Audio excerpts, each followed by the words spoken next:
नमस्कार, मैं शाश्वता बालिगा आप सभी को अपने चैनल में हार्दिक स्वागत करती हूँ। आज मैं बात करने जा रही हूँ सूर्य ग्रहण के बारे में।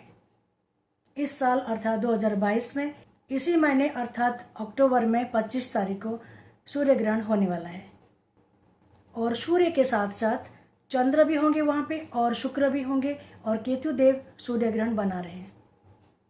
सूर्य देव केतु द्वारा आक्रांत होंगे, ग्रासित होंगे और शुक्रदेव अपने तुला राशि में ही बैठे होंगे अर्थात स्व राशि में बैठेंगे।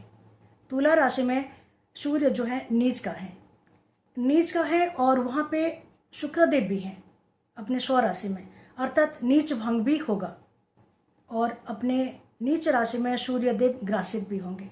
अर्थात ये जो घटना घटने वाला है ये बहुत इम्पोर्टेंट है। इसका जो प्रभाव है 15 दिन से लेकर 45 दिन तक मानव ऊपर पड़ता है, हमारे ऊपर उसका प्रभाव रहता है। तो आइए आज बात करेंगे संक्षिप्त में क्या प्रभाव वो डालेंगे। जिन लोगों का शुक्र महादशा चल रहा है या जिन लोगों का केतु महादशा चल रहा है, जिन लोगों का सूर्य अंतर्दशा चल रहा है या केतु अंतर्दशा चल रहा है, ये ग्रहण उनके लिए बहुत ही इम्पोर्टेंट है क्योंकि उनके ऊपर ये बहुत ज़्यादा प्रभावित करेंगे। उस दिन यानी 25 तारीख को शाम के 4:29 से लेके 4:49 तक अर्थात 4:29 से 4:59 तक ये ग्रहण रहेगा। ये आंशिक सूर्य ग्रहण है। विभिन्न भागों में भारत के अलग अलग समय में वो दिखाई देगा। तो बात करते हैं ज्योतिषीय परिप्रेक्ष्य में कि विभिन्न राशियों वालों को सूर्य ग्रहण कैसे प्रभावित करेंगे। खास करके कर्क राशि, सिंह राशि, धनु राशि और मीन राशि के लिए ये अच्छा है अर्थात ये उनके लिए शुभकारी होगा। बाकी जो राशियों हैं उनको थोड़ा कष्टकारी हो सकता है, इसीलिए वो सावधान रहना चाहिए। अगर आपका मेष राशि है तो आपके सप्तम भाव में सूर्यदेव केतु देव के द्वारा ग्रासित होंगे अर्थात सूर्य ग्रहण उनके सप्तम भाव में पड़ेगा। सप्तम भाव विवाह का भाव है। अगर आप विवाहित हैं, अगर आप मैरिड हैं तो आपके मैरिड लाइफ में कुछ खलबली मच सकती है, कुछ मन मुटाव हो सकता है।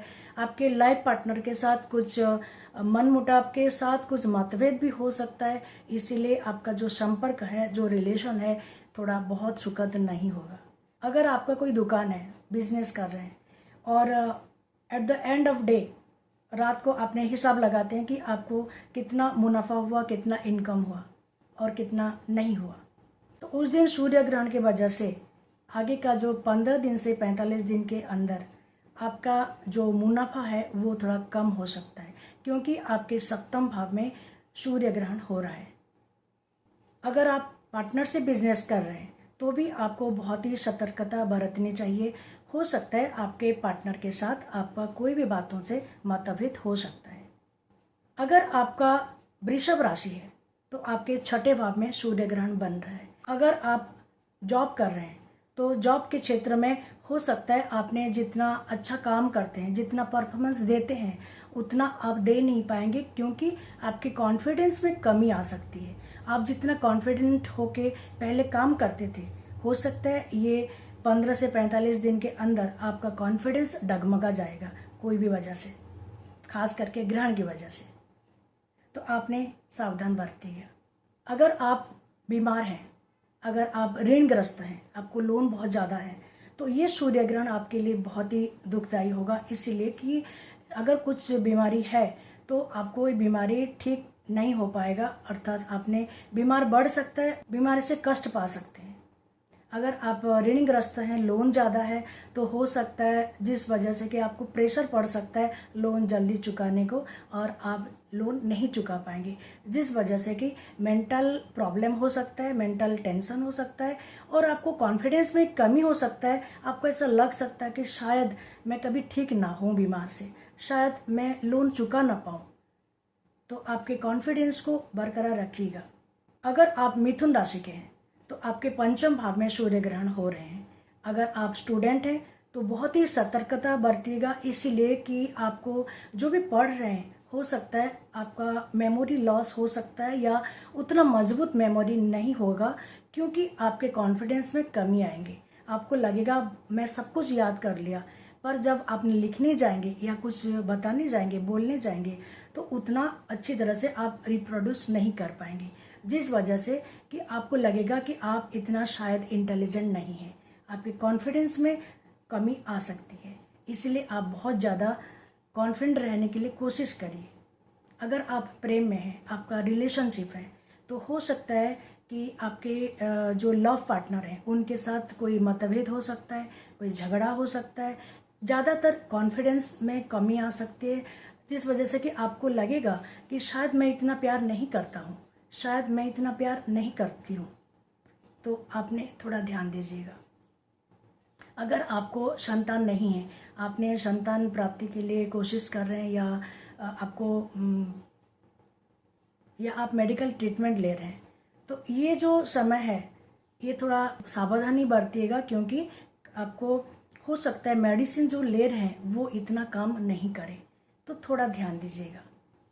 अगर आपका बच्चे हैं, बच्चे आपकी बात नहीं मान रहे हैं, तो अभी ये जो समय है ऐसा हो सकता है कि वो और भी ज़्यादा उदंड हो सकते हैं, और भी ज़्यादा नासमझ हो सकते हैं, आपकी बात को नहीं मानेंगे, ऐसा हो सकता है।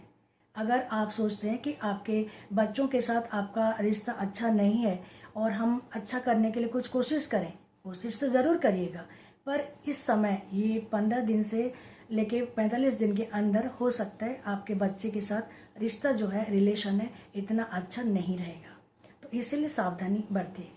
अगर आपका कर्क राशि है तो आपके चतुर्थ भाव में ग्रहण बन रहा है। अगर आपने घर बनाने की सोच रहे हैं तो ये समय आपके लिए बहुत ही अच्छा नहीं है। आपके जो घर बनाने की प्लान है थोड़ा स्थगित रखिए। आपके माता के साथ संपर्क मधुर नहीं होंगे, हो सकता है कोई भी वजह से उनके साथ आपका मनमुटाव हो सकता है, झगड़ा हो सकता है, या उनके साथ बातचीत बंद हो सकता है। अगर आपने सोशल सर्विस में है, आपने पॉलिटिक्स कर रहे हैं, तो ये समय आपके लिए बहुत ही क्रूशियल रहेगा, क्योंकि हो सकता है आपको जनता का उतना सपोर्ट नहीं मिले, हो सकता है आपका इमेज में कुछ प्रॉब्लम हो सकता है, आपके इमेज खराब हो सकता है, आपके जो कॉन्फिडेंस है आपके अंदर कि मैं लोगों का ये इतना काम करके दूंगा, या मैंने लोगों को प्रॉमिस किया हूँ तो मैं ये करूँगा, तो हो सकता है आप उतना कर नहीं पाएंगे। तो ये जो समय है आपके लिए बहुत ही सावधानी बरतनी चाहिए। किसी को अगर कुछ प्रॉमिस करते हैं तो आपने बहुत सोच समझ के करिए। अगर आपका सिंह राशि है तो आपके तृतीय भाव में ग्रहण बन रहा है। आपके जो बातें हैं, जो कम्युनिकेशन है, जो आप बोलते हैं लोगों को, कॉन्फिडेंटली बोलने की कोशिश करिएगा, क्योंकि ऐसा दिख रही है कि आपके जो साहस है, जो धैर्य है, जो पराक्रम है, उसमें कुछ कमी आएगी, आपके कॉन्फिडेंस में कमी आएगी। जितना कॉन्फिडेंटली आप किसी को कुछ बोलते हैं, मान लीजिए मीटिंग है आपका, आप जॉब करते हैं, मीटिंग है, या आपका बिजनेस है, आपका मीटिंग अटेंड कर रहे हैं, आप कुछ बोलना चाहते हैं, पहले तो बहुत अच्छी तरह से बोल लेते थे, आपने जो बोलना चाहते हैं बोलते थे, पर ऐसा हो सकता है इस बार कि आपने जो बोलना चाहते हैं वैसा बोल नहीं पाएंगे। कॉन्फिडेंस में कहीं ना कहीं थोड़ा कमी हो जाएगी, आपके बोली में कहीं ना कहीं प्रॉब्लम्स आ सकते हैं, आपका जो साहस है उसमें कमी आ सकती है। आपके जो छोटे भाई बहन हैं उनके साथ आपका रिश्ता थोड़ा खराब हो सकता है, उनके साथ आपका मनमुटाव हो सकता है, तो इसीलिए आपने ध्यान रखिएगा, कुछ भी बोलने से पहले बहुत ही सोच समझ के बोलिएगा। अगर आपने फॉरेन कंट्री में रहते हैं, खास करके एशियन कंट्री में, जैसे मलेशिया है, इंडोनेशिया है, सिंगापुर है, तो आपका जो फॉरेन स्टे है थोड़ा ध्यान देके रहिएगा। वहाँ पे हो सकता है आपको वहाँ पे कुछ प्रॉब्लम हो सकता है, कोई प्रॉब्लम क्रिएट कर सकता है। आपका अगर कन्या राशि है तो आपके द्वितीय भाव में ग्रहण बनेंगे। आपका अगर कन्या राशि है तो आपके द्वितीय भाव में सूर्य ग्रहण हो रहे हैं, अर्थात आपके फैमिली को ये डायरेक्ट इम्पैक्ट डालेंगे। अगर आपने फैमिली मैन है तो ध्यान रखिएगा, आपके फैमिली के हर मेंबर के साथ बहुत ही सोच समझ के बात करिएगा, क्योंकि ये वाणी का भी भाव है, आपके वाणी में कुछ प्रॉब्लम्स आ सकते हैं। हो सकता है आप कुछ कटु वाक्य बोल दें जो कि फैमिली वालों को बहुत बुरा लग सकता है। इसलिए जब फैमिली वालों के साथ आप कुछ कन्वर्सेशन कर रहे हैं, कुछ बातें कर रहे हैं, कुछ डिस्कशन कर रहे हैं, बहुत सोच समझ के आपने शब्द बोलिएगा। आपके जो फाइनेंस है, आपने जो सेविंग किए हैं, कोई भी वजह से अचानक आपके फाइनेंस में कमी आ सकती है, अर्थात जो सेविंग किए हैं, सेविंग हो सकता है आपको तोड़ना पड़े, तो बहुत ही सावधानी बरतिएगा, ये कुछ दिन आपके लिए बहुत अच्छा नहीं है। अगर आपका तुला राशि है तो आपके प्रथम भाव में अर्थात लग्न भाव में ग्रहण बनेंगे, अर्थात आपके पर्सनैलिटी में कुछ कमी आ सकती है, पर्सनैलिटी में कुछ कमियां लोगों को दिखने लगेंगे। तो बी वेरी केयरफुल, आपको आपके पर्सनैलिटी, आपको इमेज को डैमेज नहीं करना है। आप जो भी बोलते हैं बहुत सोच समझ के बोलिए, जो डिसीजन लेते हैं बहुत सोच समझ के डिसीजन लीजिए। अगर पॉसिबल है तो आप कोई डिसीजन, इम्पोर्टेंट डिसीजन अभी मत लीजिए, उसको पोस्टपोन कर दीजिए। अगर आप मैरिड हैं तो हो सकता है आपके मैरिड लाइफ इतना अच्छी तरह से आप ना बिता पाएँ because of your self, because of you your self. आप में ही कुछ प्रॉब्लम्स आएंगे जिस वजह से कि आपको लाइफ पार्टनर के अंदर कुछ ना कुछ कमियां दिखना शुरू हो जाएंगी और आप खुश नहीं होंगे, आप सेटिस्फाइड नहीं होंगे। अगर आपका वृश्चिक राशि है तो आपके द्वादश भाव में ग्रहण बनेंगे। अगर कोई बड़ा इन्वेस्टमेंट करना चाहते हैं तो इस दौरान आप उस इन्वेस्टमेंट को पोस्टपोन करिए, क्योंकि अगर आप इन्वेस्टमेंट करते हैं तो हो सकता है उसमें नुकसान हो। ये भी हो सकता है कि आप जो डिसीजन लेते हैं कि इस जगह में मैं अगर इन्वेस्टमेंट करता हूँ या करती हूँ तो मुझे मुनाफा मिलेगा, जो कॉन्फिडेंस है आपका इसमें ये डगमगा सकते हैं, आपका कॉन्फिडेंस में कमी आ सकती है। तो इसीलिए आपने ये जो समय है आप उसको अवॉइड करिए, कोई भी बड़ा इन्वेस्टमेंट मत करिए। अगर आप हॉस्पिटलाइज हैं तो बहुत ही ध्यान दीजिए, आपको सूर्य गायत्री मंत्र लगातार पढ़ते रहना है। अगर आप धनु राशि के हैं अर्थात आपके एकादश भाव में सूर्य ग्रहण हो रहे हैं, आपके इनकम में कुछ प्रभाव डालेंगे, ये नेगेटिव प्रभाव डालेंगे, तो आप बहुत ध्यान दीजिए इस बात को।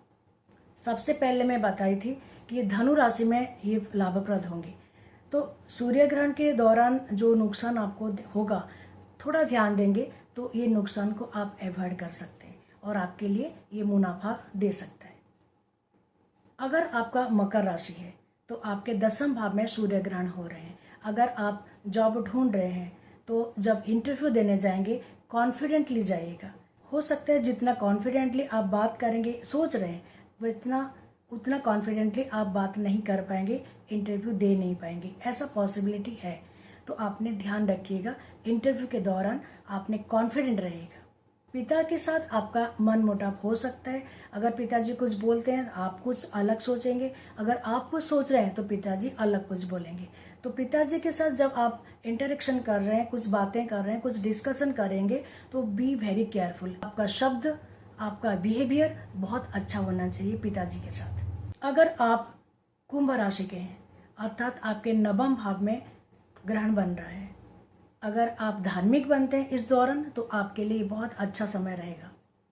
पर ऐसा दिख रहा है कि हो सकता है आपको धर्म के ऊपर ही आस्था उठ जाए, भगवान के लिए जो भरोसा है, जो भक्ति है, जो विश्वास है, ये समय थोड़ा डगमगाएगा। अगर आप इस दौरान धार्मिक बनते हैं तो हो सकता है आपके ऊपर जो विपदा आने वाले हैं वो ना आए, टल जाए। अगर आप मीन राशि के हैं तो आपके अष्टम भाव में ग्रहण बनेंगे। इसमें प्रॉब्लम तो है ही पैतृक संपत्ति में, पर हो सकता है आपको थोड़ा लाभ भी मिलेगा। अगर पैतृक संपत्ति के ऊपर आपका कोई केस चल रहा है तो ये समय आप अवॉइड करिए। अगर हो सकता है तो पोस्टपोन करने की कोशिश करिए कि उसका फाइनल वर्डिक्ट ना आए, इस समय आप उसको टाल दीजिए। वैसे तो मीन राशि वालों के लिए ये अच्छा समय रहेगा क्योंकि वो ज़्यादा साधना में, भक्ति में ज़्यादा विश्वास रखेंगे और भक्ति भाव लेके कुछ पूजा करेंगे, ऐसा दिख रही है। बट अगर आपने पूजा अगर करते हैं, कोई साधना करते हैं तो आपके लिए बहुत ही अच्छा रहेगा ये समय। खास करके मिथुन राशि, वृश्चिक राशि और मीन राशि वालों के लिए ये साधना का समय है। अगर आपने कोई साधना में सिद्धि पाना चाहते हैं, कुछ आपका स्पिरिचुअल ग्रोथ चाहते हैं तो आपने जरूर ये समय अर्थात ग्रहण के समय आपने जरूर कुछ ना कुछ मंत्र जाप करिए, साधना करिए, आपको सिद्धि मिलने की बहुत ही संभावना है। वैसे भी ग्रहण के समय पूजा पाठ करते हैं तो बहुत ही शुभ रहता है क्योंकि ये समय ऐसा माना जाता है आप जो भी जाप करते हैं 4 गुना फल आपको प्राप्त होता है। तो पूरी कोशिश करिए कि ये जो समय है 429 से 459 तक, ये जो समय है, ये समय आप कोशिश करिए ध्यान में रहें या योग करें या कोई मंत्र का जाप करें तो आपके लिए ये जो समय आगे वाला समय है डिफ़िकल्टीज नहीं जाएंगी। सूर्य जो है वो आत्मा के प्रतीक है, वो कॉन्फिडेंस के प्रतीक है, वो आत्मसम्मान के प्रतीक है।